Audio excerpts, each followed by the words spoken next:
Welcome to the 30-minute hour. It's the personal development podcast for the seven-figure entrepreneur who's looking to level up and become unstoppable. I'm your host, Eric Twiggs, your procrastination prevention partner. Joining me as always, you know him as the super CEO, the business strategist extraordinaire, and all-around good guy, Ted Fells. Happy Monday. Happy Monday. It is indeed a happy Monday.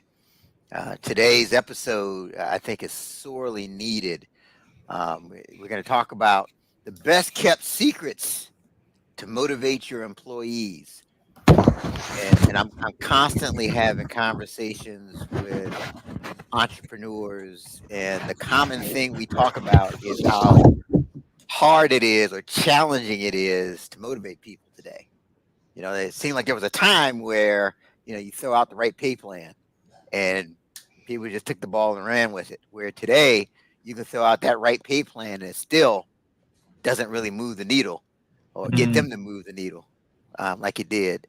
And it's a challenge. So I think this is definitely, if you're leading people, this is definitely an episode you want to lean into. We're also going to talk about your GPS for succession.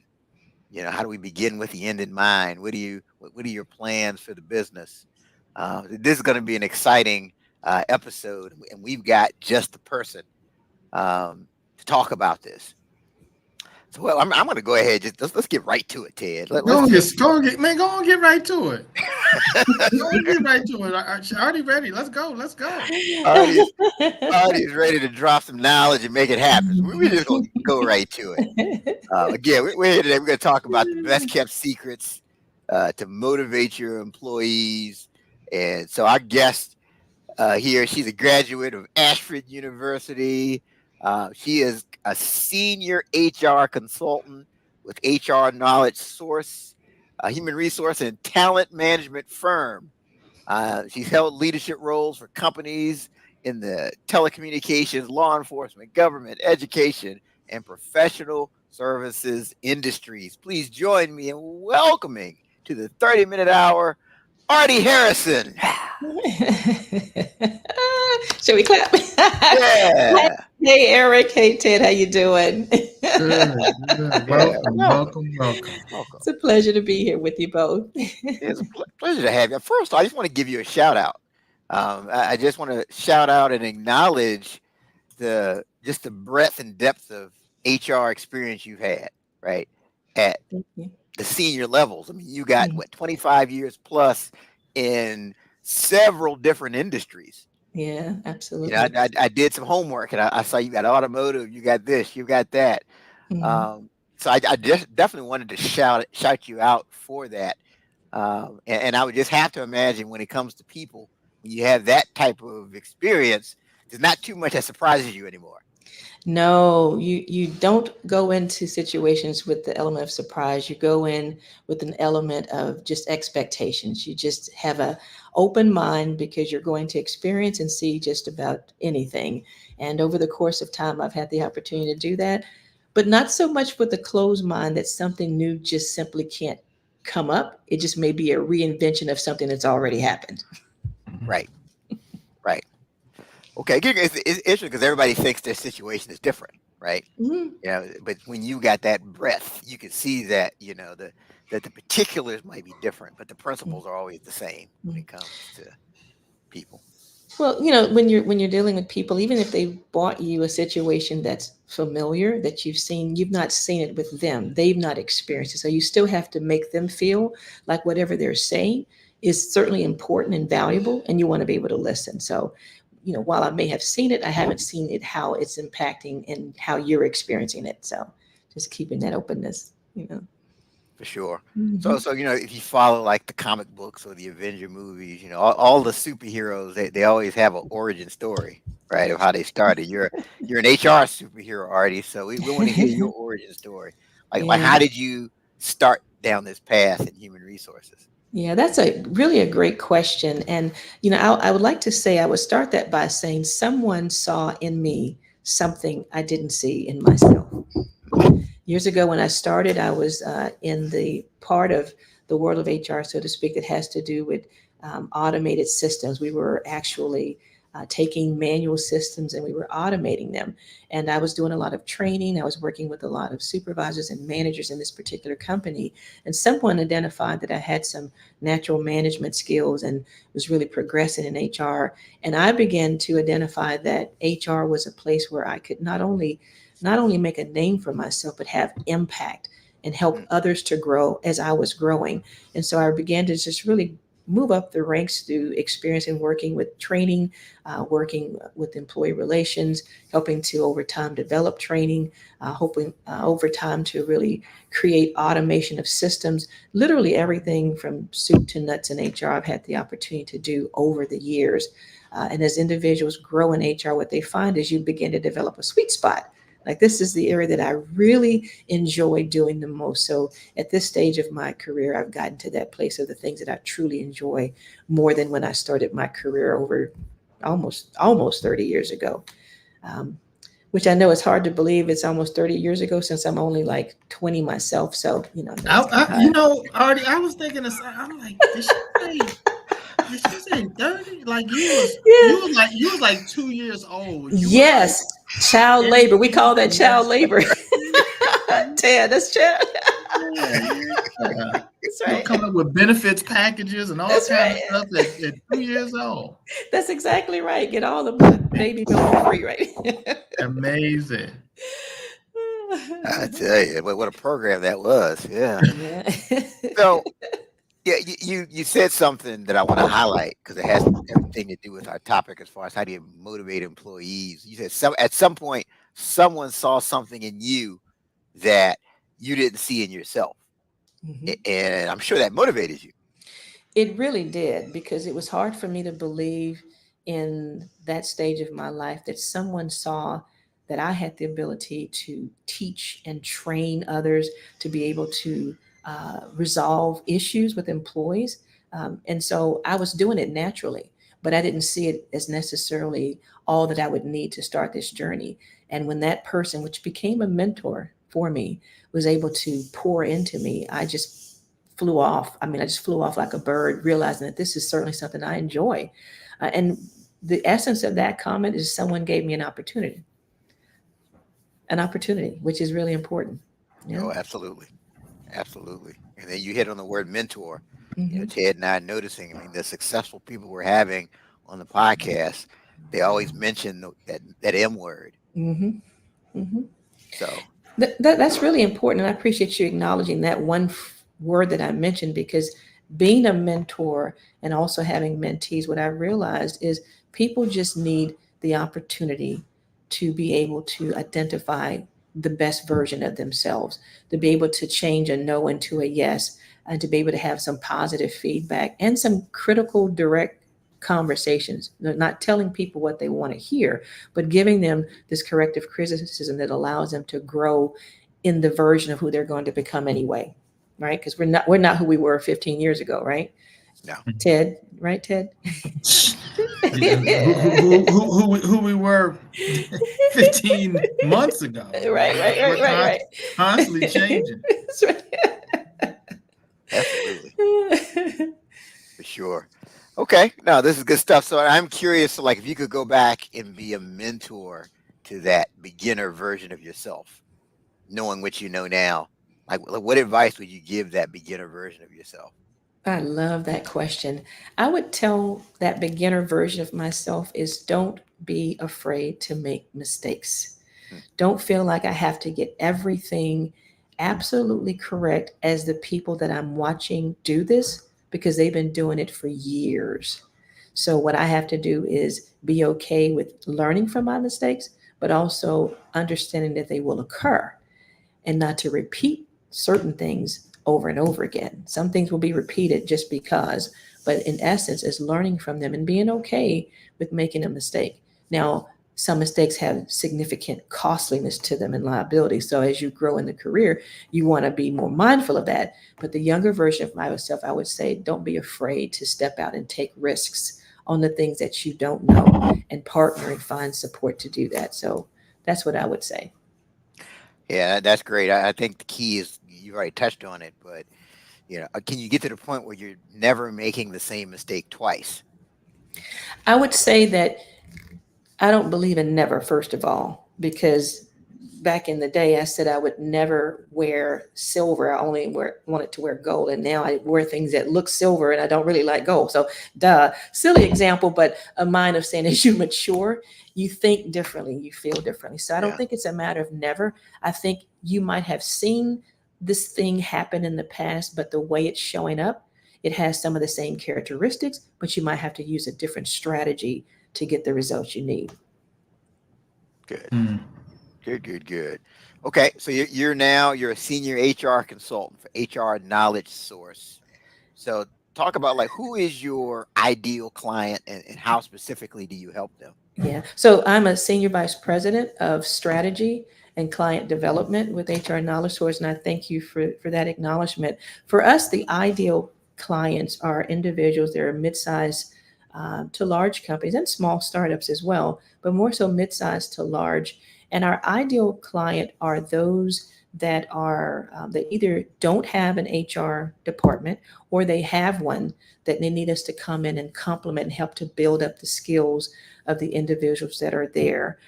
They need to have more structure in the development and growth of the people that are there. And so we come in not in competition, we come in a form of a partnership to help build up the skills. That may mean we're coming in to help do a project that can't be done within the department or train up the skills of this person who's not quite there in this small to mid-sized company and large companies as well, really. But being there as a partner, and that's really the key to what we do. We don't come into any size company and come in with the idea that we're going to show all of the dirt under the hood, all the things that you're doing wrong. We come in to say, things are going well. Let's see how we can partner to make them even better. We come in and identify what the client wants and needs from us and how we can partner so we can get the best out of the people that work there. Because think about if somebody comes in your house and they tell you how to rearrange your furniture, that's not going to be a really good outcome. But if we come in and acknowledge your creative designs and how you put your house together and how we might be able to accentuate with a few flowers here, that may be received a little bit differently. Does that make sense? Sure. Absolutely. Yeah. So, Absolutely. so Artie, what are some of the key components of a good HR program? Yeah. So when a key components of a good HR program or HR department are having strong leadership. One of the biggest challenges with HR is HR, while it is not a revenue maker, many companies look at HR as a liability. You're not bringing in money to the bottom line. But when leadership is in alignment and HR is in alignment with leadership, then there's a more effective outcome. So HR has to be seen as a strategic partner, not as we're just here to spend money, figure out how we can buy this, buy that. Look at ways to help make the business more efficient. So to your point, Ted, an effective department would be one that understands the business mission and goals of their organization, and they align their HR strategies to support that. So, for example, that could mean, let's say the company is looking to increase the number of sales over about 10%.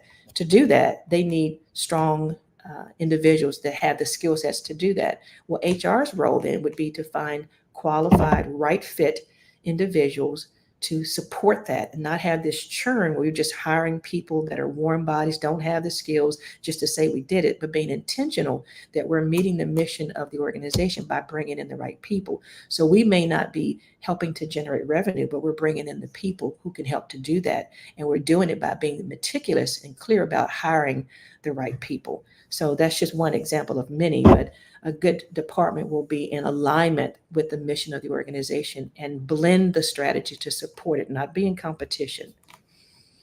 Okay. Okay. All right. Now, you mentioned leadership.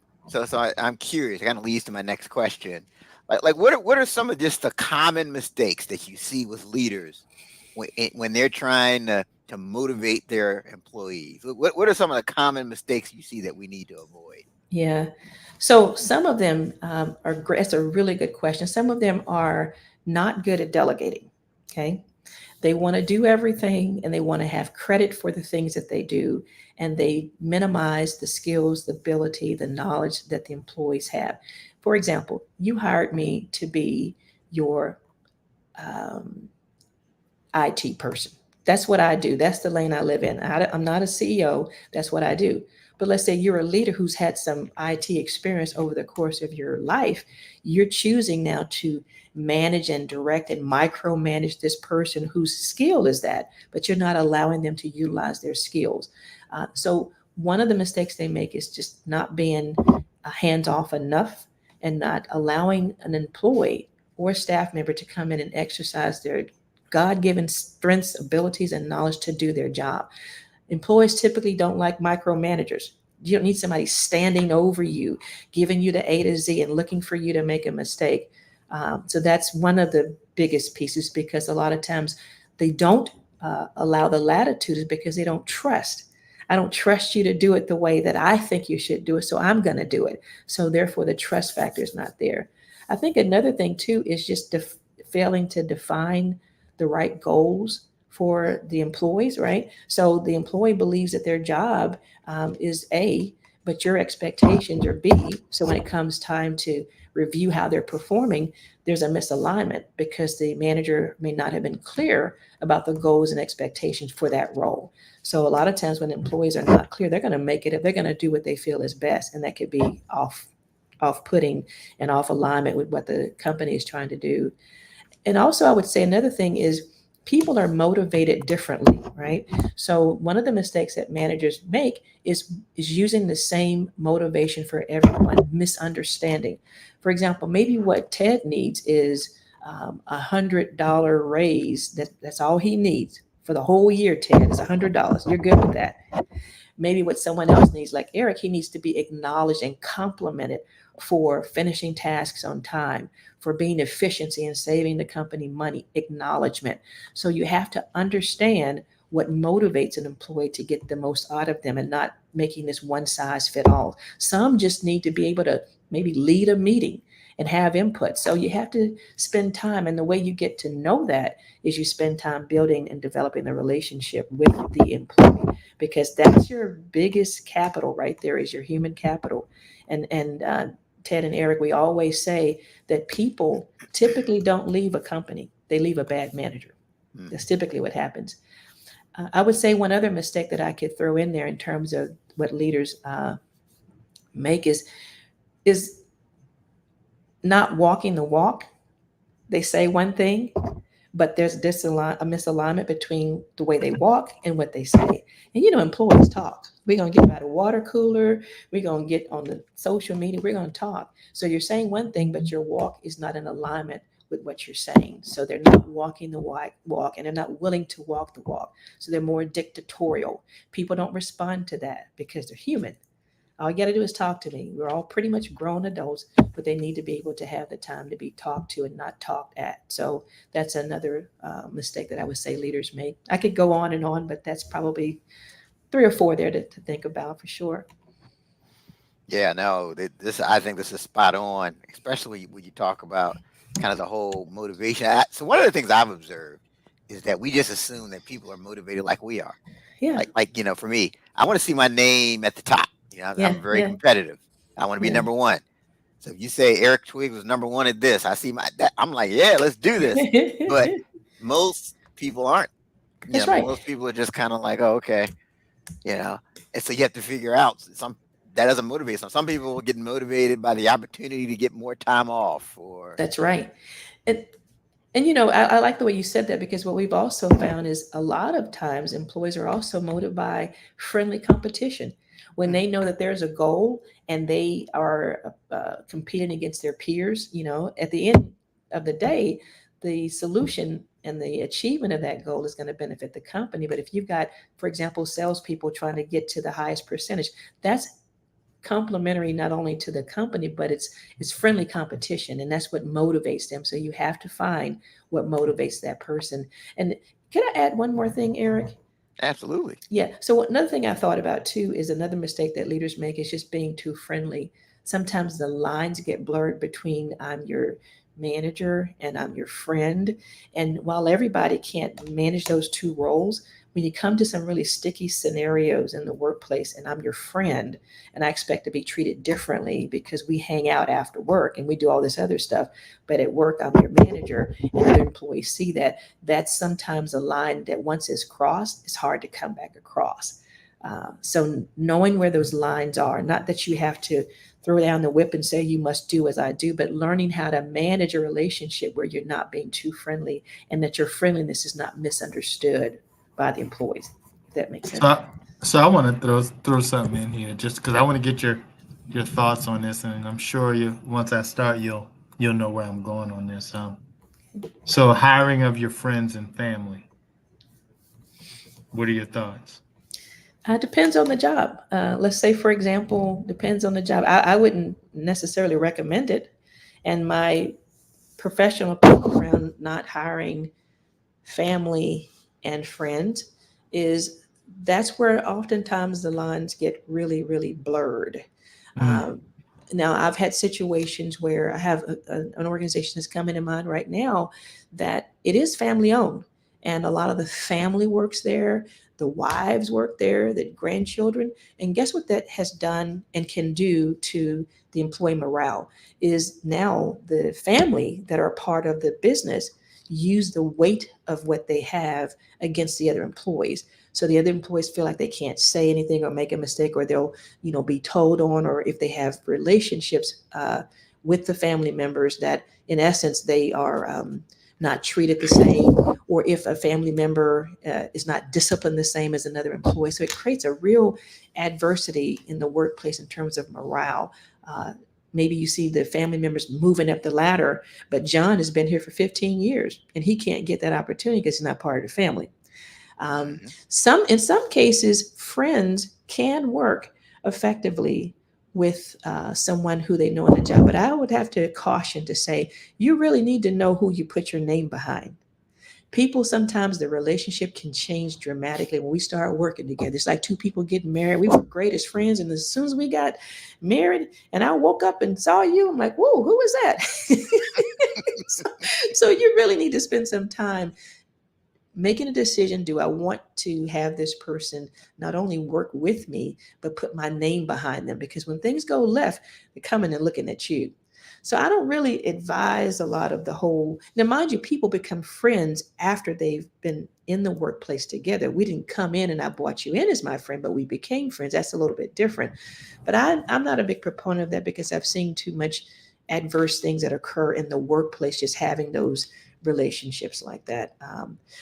And mind you, let me say there are some companies that, in terms of nepotism, hiring relatives and things of that nature, they don't have a problem with it. Like, for example, in law enforcement, it's kind of almost normal to see your son come up to be a police officer, maybe the way that you were. So it really depends a lot on the general industry and the work. But just a rule of thumb, it's not something that I'm a big proponent of. Ted, have you had a bad experience? I've had some challenging experiences. I've had some that have worked, Yeah. and then some that haven't. Yeah. And I think that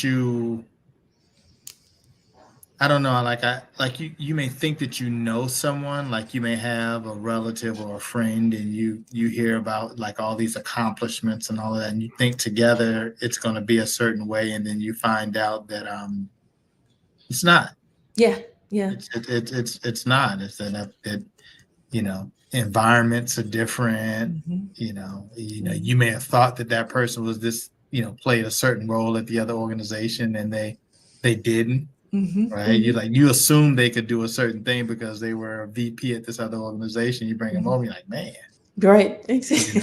that you don't know, and it just it causes challenges. I also think that the whole thing with the the family and people, sometimes people can just assume that it's nepotism, Mm-hmm. right? Mm-hmm. But they're not really giving that person a fair shot at, okay, but that person really does do some great work. Mm-hmm. Mm-hmm. But they assume, okay, that person got the promotion because of being a relative, versus no, you're late all the time and you don't get stuff done. I mean, don't think that you all are on the same, Mhm.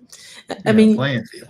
you're absolutely right about that. It's a level of discretion that should be looked at very, very carefully. But would you be able to discipline a friend who you bought on the job?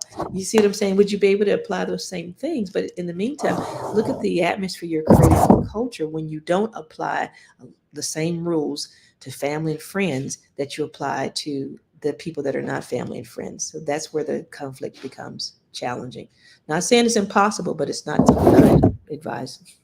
Yeah, you would think that the family or friend, they would go above and beyond to protect you, right, from the appearance, but that's not necessarily the Mhm. the case. I mean, they're going to operate the way that they operate, Mhm. and and they're not thinking about how it looks, with you in that position. And you would think that they would protect you, but Mhm.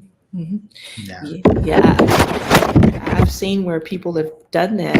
I mean, and now the family members or friends have taken on this this delegation of empowerment that was not given to them, but they feel empowered because they know the owner or the manager, or that's my friend or that's my cousin. So they take advantage of that, and it usually has some adverse outcomes for the person that brought them into the workplace. So I would say with a lot of caution, but I don't advise it.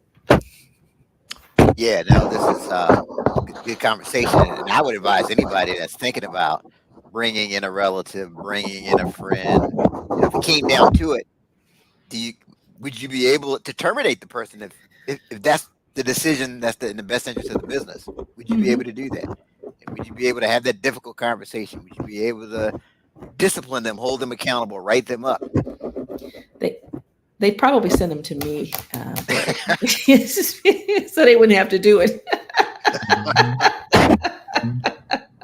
Mhm. Because quite often it plays out in these Right. things. And if That's you don't right. have the stomach, if you know up front you don't have the stomach to do it, it's best not to To put go yourself down in that this. road. That's right. That's right. Yeah. Yeah. Good So point. yeah, no, this is a great conversation. There's a lot. Mhm. We need to have you back, Artie, Yeah. because there's a lot of roads we can go down here with Oh some of the yeah. things we talked about. Absolutely. Um, and Absolutely. I just think the communication piece is. I think the lack of clarity is the big thing I see a lot of times, Yeah. where people aren't clear as far as what your expectations are, what the Yeah. mission is, what's the vision, where we're Yeah. trying to go. Yeah. Yeah, I think that's a very true point. When you post your missions and your visions on your website, and that's fabulous, and you should do that. But when it comes to the employees that are working for your company representing you, part of even your onboarding process should make sure that there is some type of a reiteration around here's our company's goals, here's our mission, and here's how your particular job fits into that. Here's how you impact that. The way you treat our customers has a lot to do with how we're messaged in the world of social media, how we get referrals or not. So just connecting their role to your mission makes them feel valued and valuable. For sure, for So sure. so so here's something else I'm gonna throw out there, right? I'm gonna catch it, Do okay, Ted? I'm gonna catch it. Yeah, I need you to catch it. Okay, okay, okay. Do do performance improvement plans really improve performance? There's two. That's a great question. And I'm sorry, I think somehow we're getting some back noise. Yeah, I there's don't some know. type of muffle on the microphones. I feel like the microphone's moving I around don't or know if something it's like on that. your side, Artie. I don't know if it's you. No, let me see. Is this better?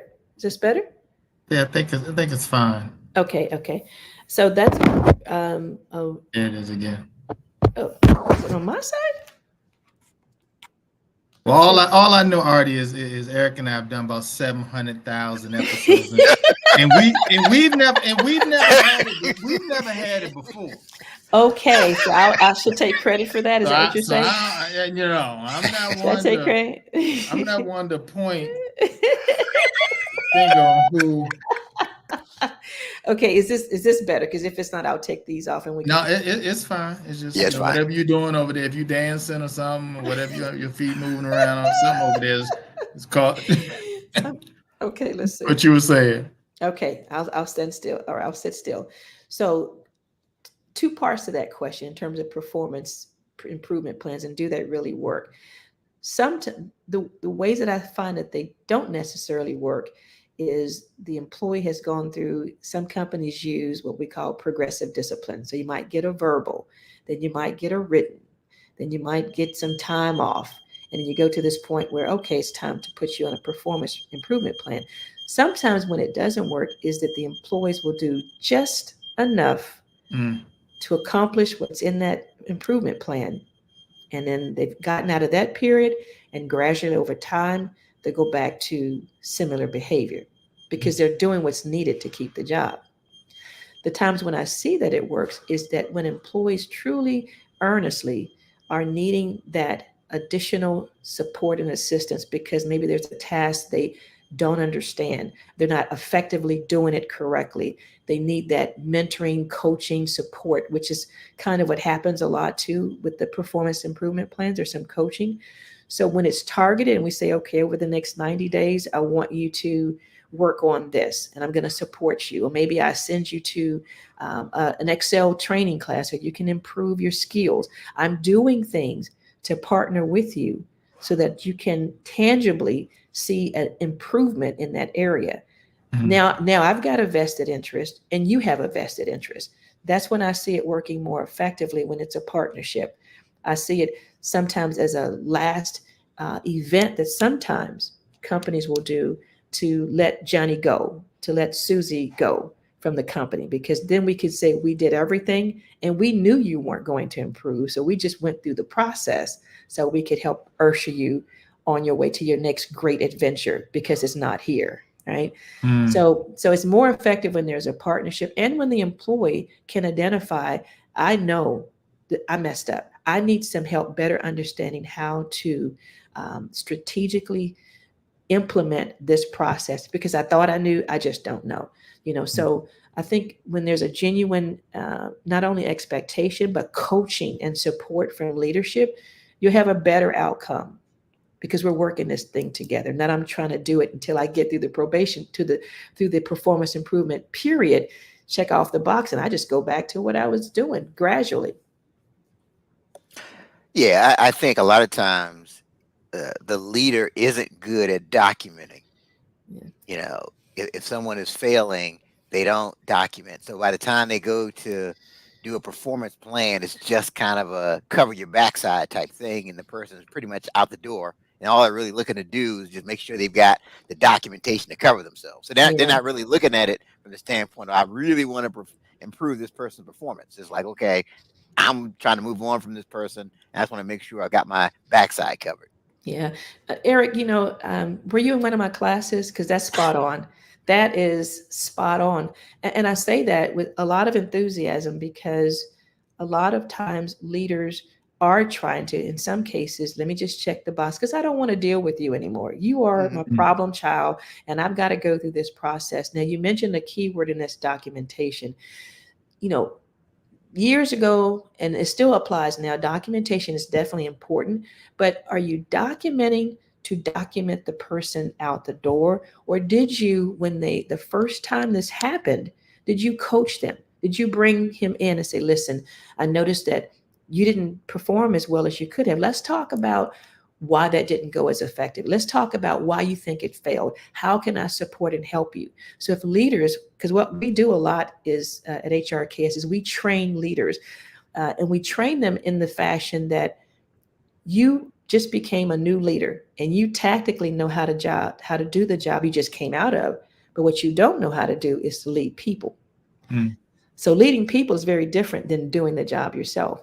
And so when leaders are taught how to coach and support employees and not allow for the problem to metastasize and become larger because you're just waiting for them to go out the door versus genuinely pouring into them and trying to help to pivot and redirect where they may have gone wrong through coaching, you get a much better outcome. You get a more committed and engaged employee because I feel like you have a vested interest in me and now I have an interest in doing better.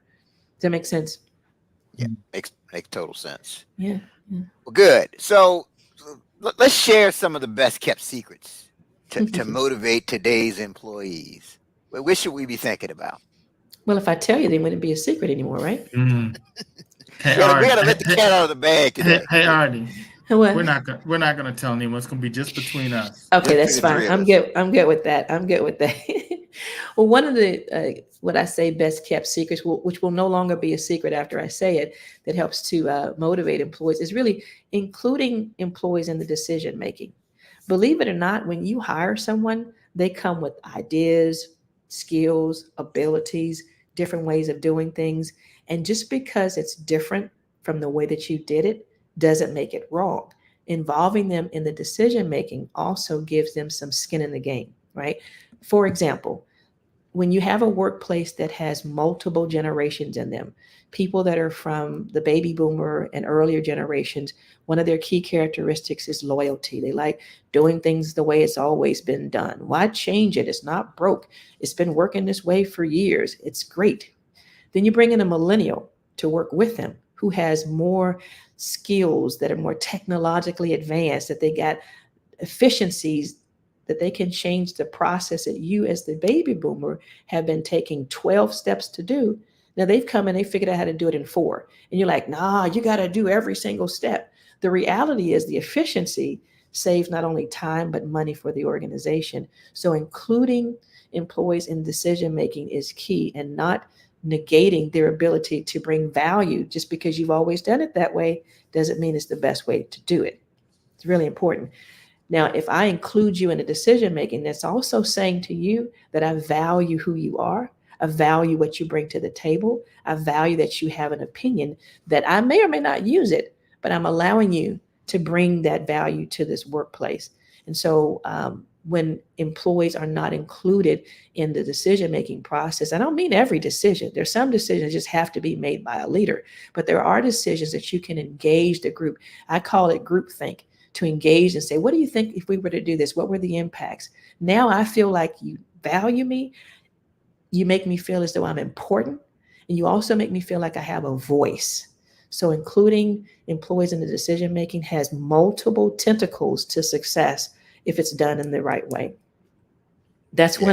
that's one of a few secrets, but you asked for one, so I'll give you one. Yeah. So we want to get to some more here, but like I want to talk about this too because I agree. Just that saying that people support what they help to create. Like Mm-hmm. when they feel like they're a part of the solution, you get their buy-in, and it's easier to hold them accountable. Right. That's right. That's right. Because see, I didn't just do this by myself. Remember, you came up with this idea. I'm supporting your thoughts, so we're in this together. So now there's accountability that's mutual. That's right. Very good, Like Eric. hey Ted, you said it was your idea that we should clean the bathrooms out. Hey, look, it was. I was fine when they were dirty, but that was your idea. That's right. That's right. That's right. Mhm. Awesome. No, that great point. So what else? What are some other secrets to motivate employees? Well, I think here's the other piece is earlier we talked about not giving people what you think they should have, but give them what they believe they need. That is discovering what motivates each of your employees, right? Not taking them as a cookie cutter, type of like a cookie sheet and saying, okay, you're all going to get, tomorrow off.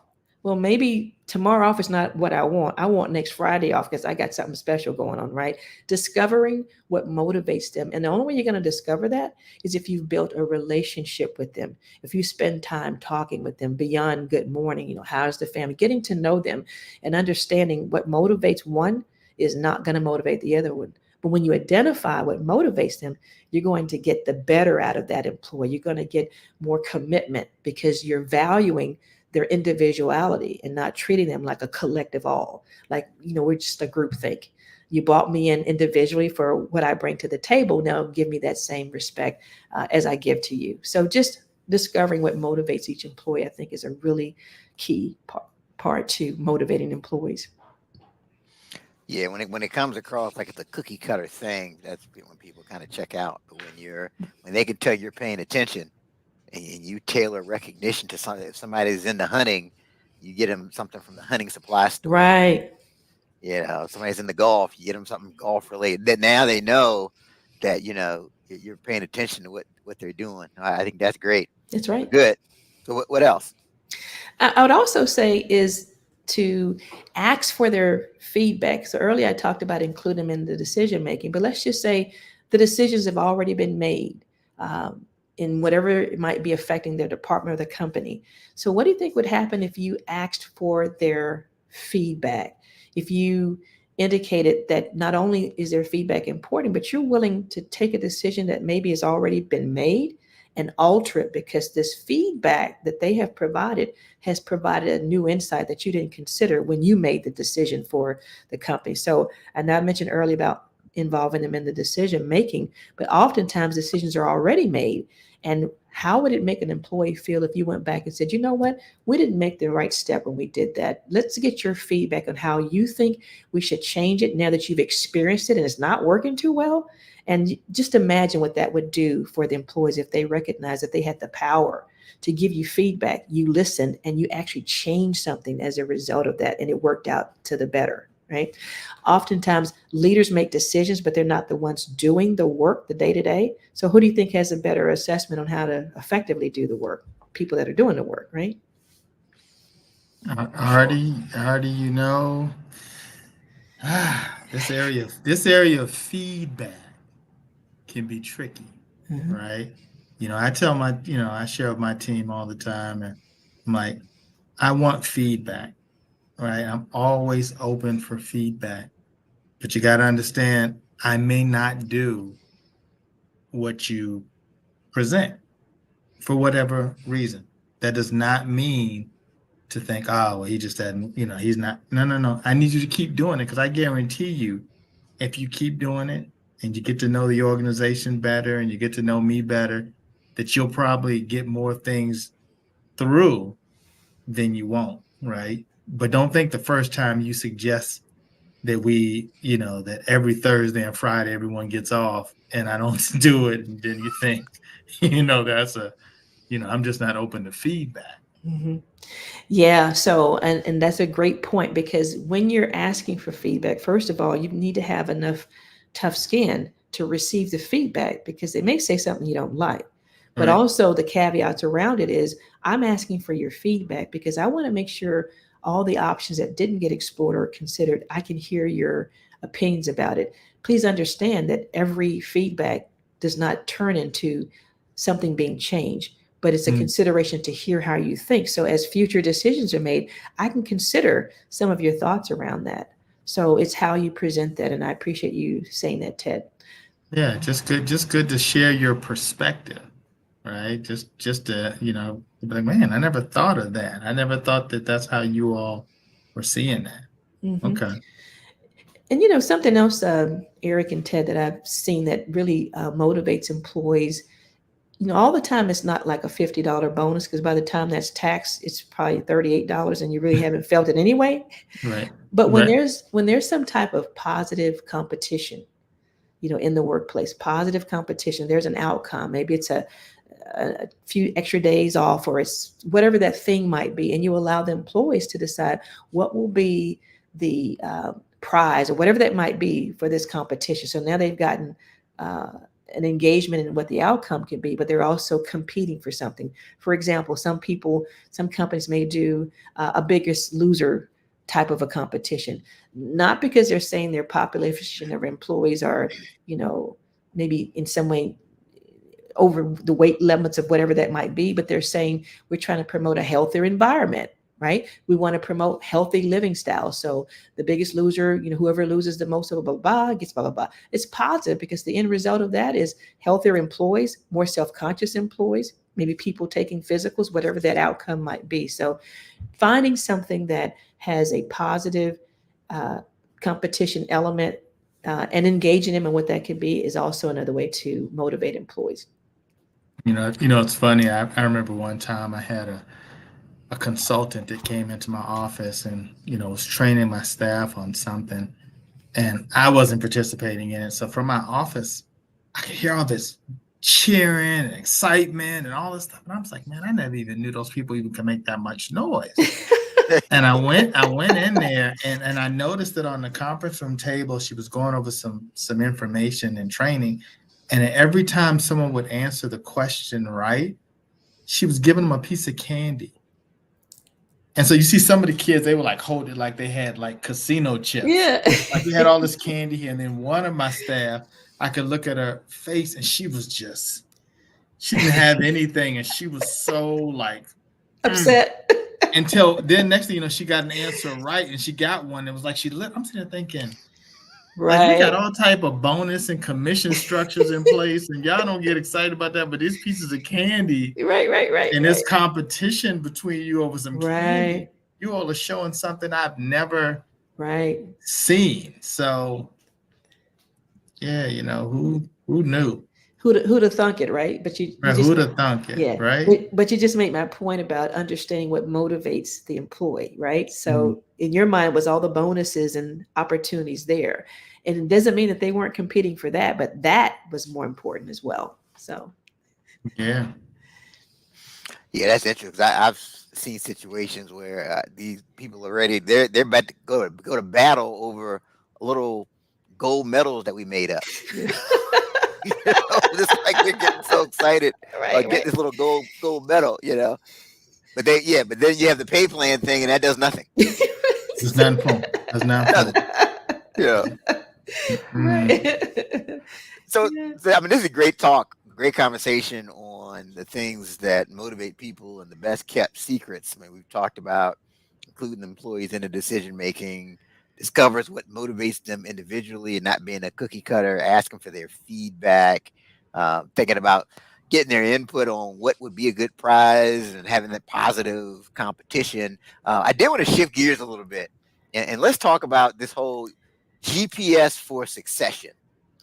That's something, Ardie, you and I were talking about before the show aired. I definitely want to get into that because I do think this is something that can help the entrepreneurs that are watching now. So talk to us about that. What Yeah. do you see as kind of this whole thing with the GPS with succession? Yeah. So, and some time back, we used to just have paper maps, right? Paper maps, and you'd have to figure out from A to Z how many miles it might be to get there. And then somewhere down the line, technology advanced us to being able to use GPSs, which automatically, if you go to Waze or Google, you can quickly find your directions to where you're going.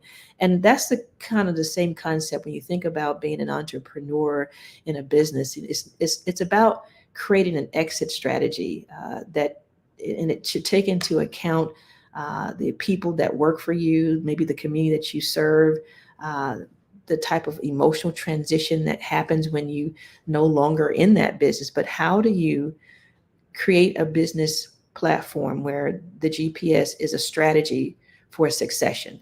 If you're a solopreneur and it's just you in a company, then you may think I'll just run this business until I retire. But life happens, things change, the unexpected. That's why they have insurance, right? You only need it, use it when you need it. And you don't get car insurance because you have anything better to do. You'll need it if an accident occurs. And that's the same way that owners and entrepreneurs should look at their businesses. What is my strategy when it comes to transitions in the business? There are probably a lot of, there were some statistics. If I can just use, I'm not being gender biased here, but I want to use a statistic around women in business as an example, if I could. So there were some statistics about U.S. businesses that came out some time ago. And, if you remember after the pandemic, there are a lot of women that were really looking to build and own businesses and became very creative during that time. And in the U.S., there's about 12.3 million women-owned businesses. And these statistics came from some numbers back in 2022. And 64% of the new women-owned businesses or the new businesses that were started by women of color back in 2022. And the statistics go on and on and on. And I started looking at, okay, if there's such an increase in businesses, particularly by women, and a lot of times women in the workplace, they tend to experience different kinds of biases because if they're women that have children, it's hard for them to, get the acknowledgement in the workplace and that they need to go up to this glass ceiling. So many of them have begun to start their own businesses, things that they can control.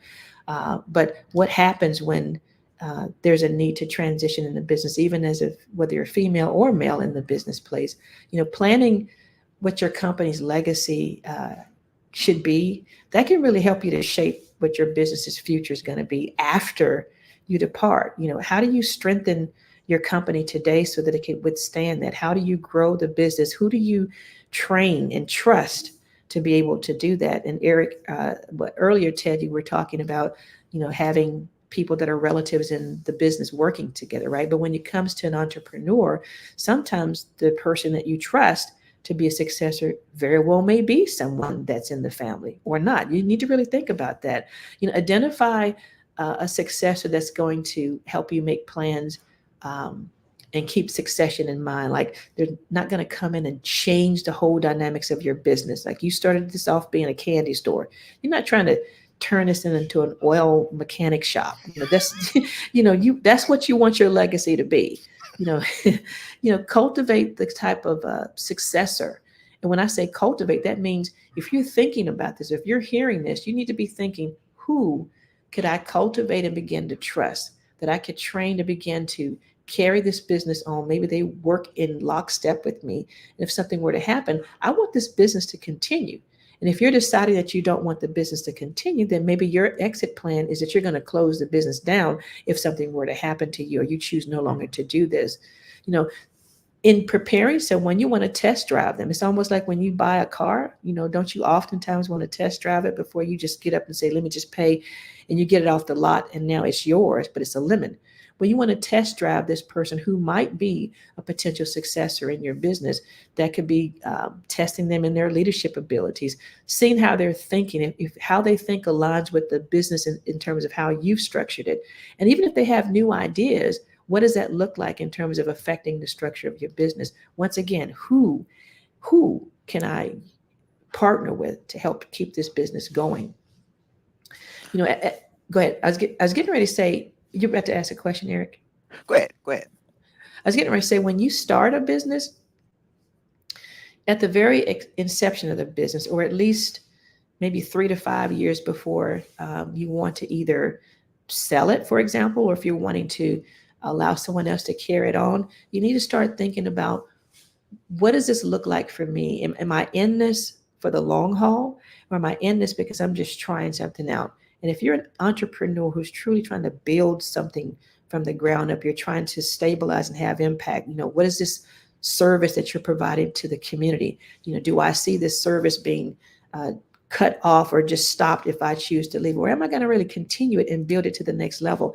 You need to start thinking about that earlier versus waiting until it's time for you to retire. And then you decide, I want to bring something in, and you've invested so much in the business. It's hard for someone to learn all of what you put into it because you spent so much time doing it by yourself. Eric, you're about to say something. Yeah, I just think it's kind of like Stephen Covey says, it helps to begin with the end in mind. Mm-hmm. And a lot of the people who we've had on this show who've successfully exited businesses, one of the things they say is that when they go into a business, instantly they know that, okay, my plan is to sell it. So they go in from day one. So they get the SOPs, they start looking at who's going to be, my second in command, who they're setting it up to scale from day one. Mm-hmm. Where I think most people, when they go into a business, it's just, okay, I'm going to get my head down, I'm going to work. Mm-hmm. I have a coaching business. I'm the coach. I'm Coach Eric. I'm consultant Ted. This is what I do. The only problem is if something happens to Eric or something happens to Ted, the business will never be the same again. That's right. The whole content of it. And so there's two ways to your point. There's two ways. Either you're going to go into the business with the idea that your succession plan is to sell. And if your idea is to sell the business, then some of the things that you want to take a look at is steady. In other words, steady increase in profits and revenue, at least for 3 straight years. Consistent, steady growth. Now, obviously, during the pandemic, that was different for a lot of people. A lot of people's businesses didn't stay into effect. But you want to have positive cash flow if you're at a point of thinking about selling. You want to think about if you've got an established customer base. Are you still in the place of trying to get customers, or do you have an established customer base that's in need of your services or whatever you're producing? Reliance on the owner to train new leaders alone. Maybe you need to pivot and allow other people to understand what it means to be successful in business and train other people. So you've really got to, now you're building trust, right? If you're just trying to sell it and that's all you want to do, you want to make sure certain things are in place, like residual. Is there an income stream from this business? Is there residual income? Is there a market segment that you're speaking to with what you're actually offering through solution or through products that you're selling, whatever it might be? Is there a growth strategy there? Do you have any documented processes? You talked about SOPs, processes or procedures. Do you have any longevity of any other employees? It's still just you. But if you're just looking to sell it, you want to still have certain things in place, because it's not an attractive sale if whoever's buying has to almost start over again, unless you're selling a business for the reasons of doing that. So if you're selling, you want to make sure certain things are in place. If your idea is to create more of a succession thing, then you want to think about both your short and your long-term succession. Like, when should your succession plan even kick in place? Is there anyone who could step in to just help out with the day-to-day if you needed, let's say, to take an extensive leave? As a business owner, I mean, sometimes you want to leave and go on vacation or just get away. What is the succession plan around moments like that? So you got a short and a long-term strategy. For short-term succession plan, is there just a clear signal for when the plan should end? So it may be short-term, but is it going to just be for 3 months, 2 months, or you just out without clarity around that? And it's also important for the company to, continue in the structure that it's in. So you don't want to have a short or long-term plan that, if it's changing the dynamics of the business, the core, then you need to really look at the plan, unless that's your goal to change the business. You want to be able to designate successors in the succession plan. And you want to have some type of a strong management team. Once again, if you're a solopreneur, then that's just you. So you're kind of setting yourself up in a really challenging fashion if you don't have anyone else or another strong management team over time. But for you to have a succession plan, that means you have been building someone else, trusting someone else, getting someone else in the business so that you can be able to transfer that business on. So you're either selling or you create a succession plan to continue to grow it. And I would imagine you help entrepreneurs. If an entrepreneur is kind of stuck as far as how to create a succession plan or what he or she should be thinking about, they could come to your company and you'd help them with that? Yes, we could definitely do that. Absolutely. Absolutely.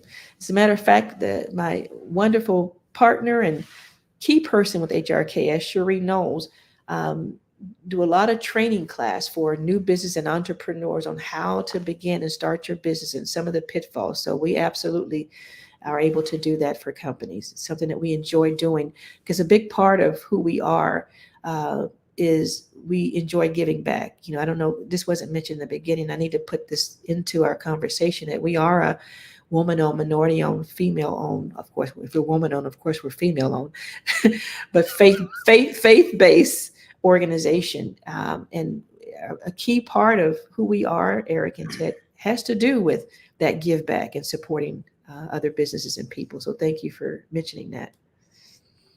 Fantastic. This has been a great, like I said earlier, definitely we need to have you back, because Absolutely. there's a lot of things a lot of avenues we could go down. Mm-hmm. I think that would really help entrepreneurs. But now, Ardie, you may not have known this, but this last segment is really Ted's favorite part of the show. It's called Write This Down. He's so excited now that we're at this point of the show. So write this down. This is the part of the show where we each go around and give at least one takeaway from today's episode that the people need to write down so they can level up. So Ardie, you're the guest of honor. So what do you think people need to write down from today's episode?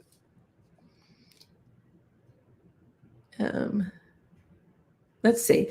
Well, I would say that one thing I would say to write down, and there's a lot there. Let's see.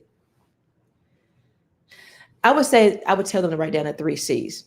And I didn't mention this, but my 3 C's kind of encompass some of what's here.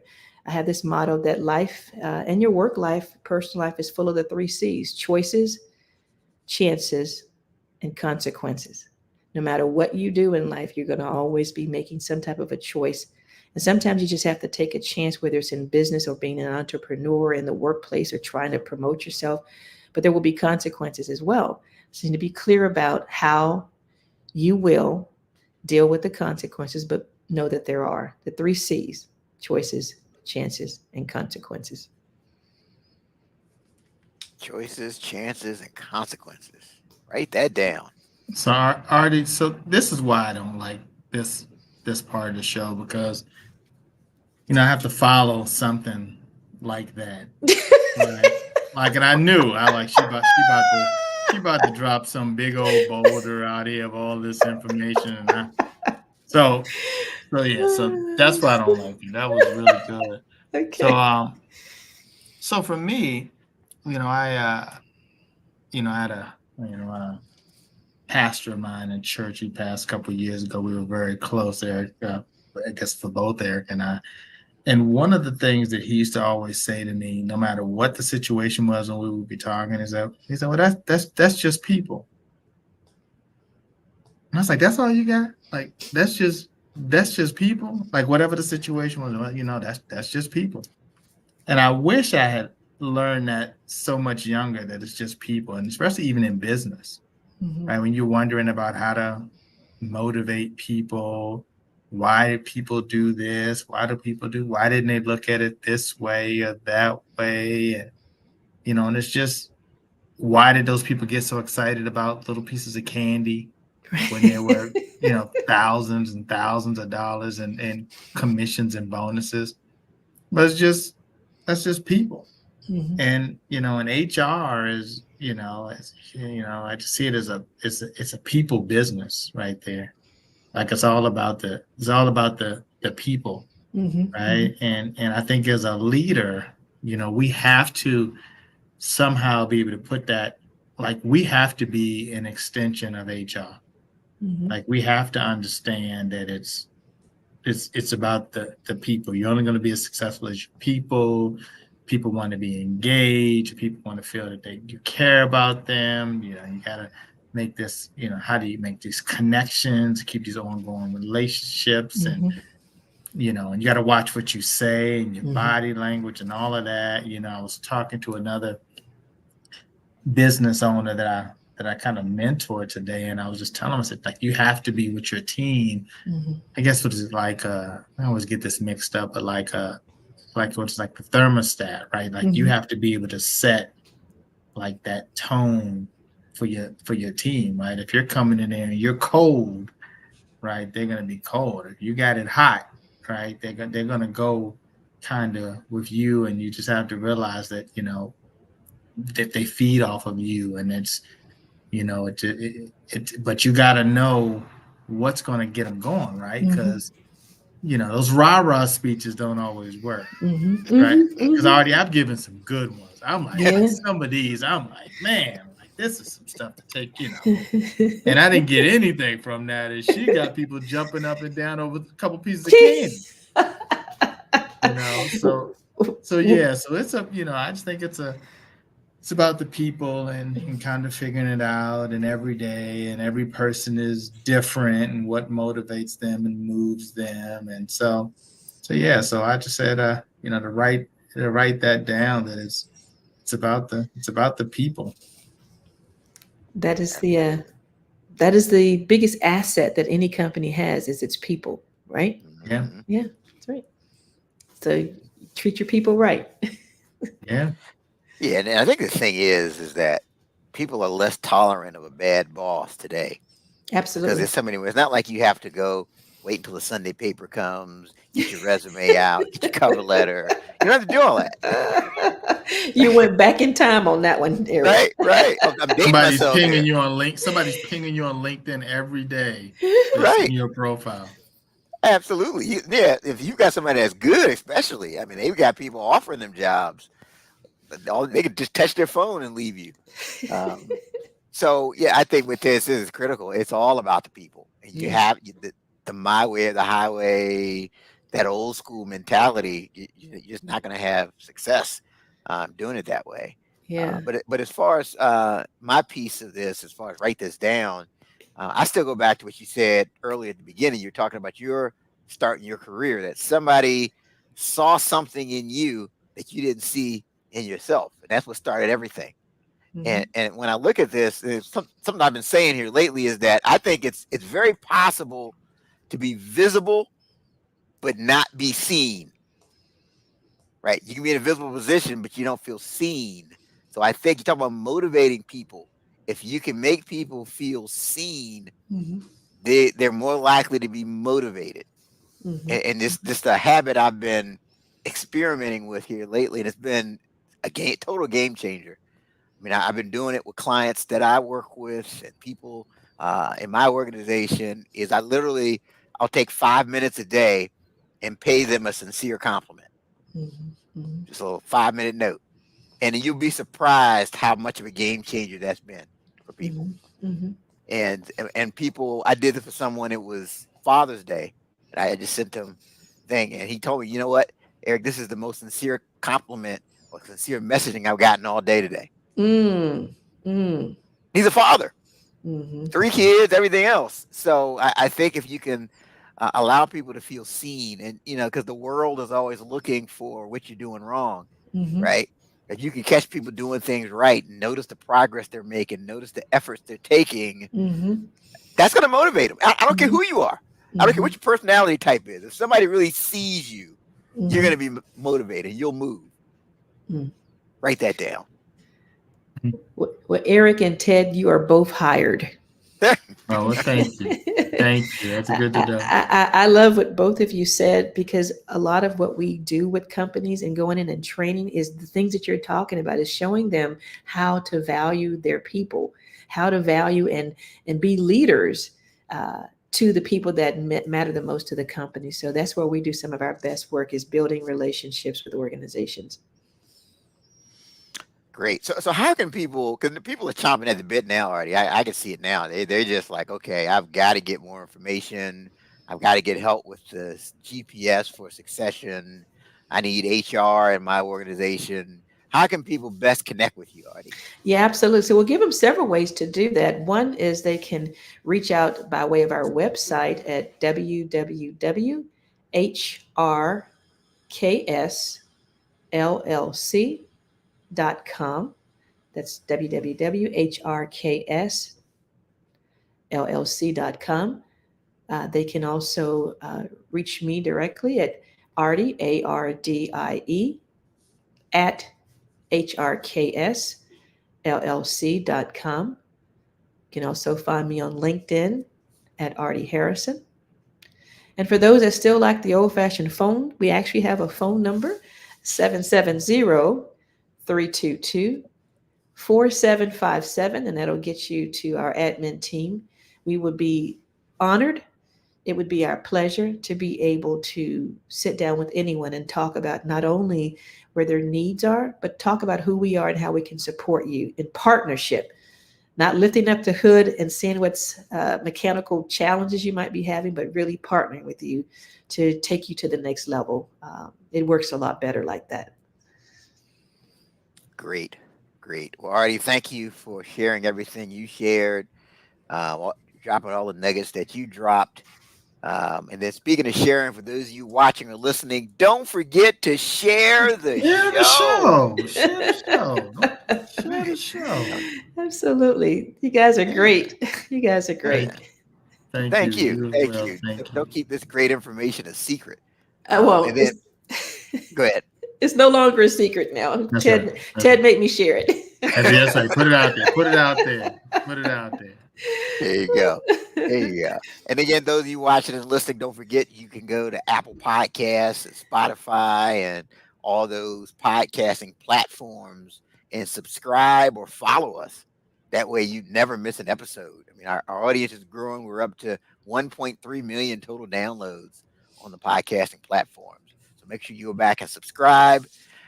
And that's our time for this week on the 30-Minute Hour podcast. And until next time, have a great one. Thank you.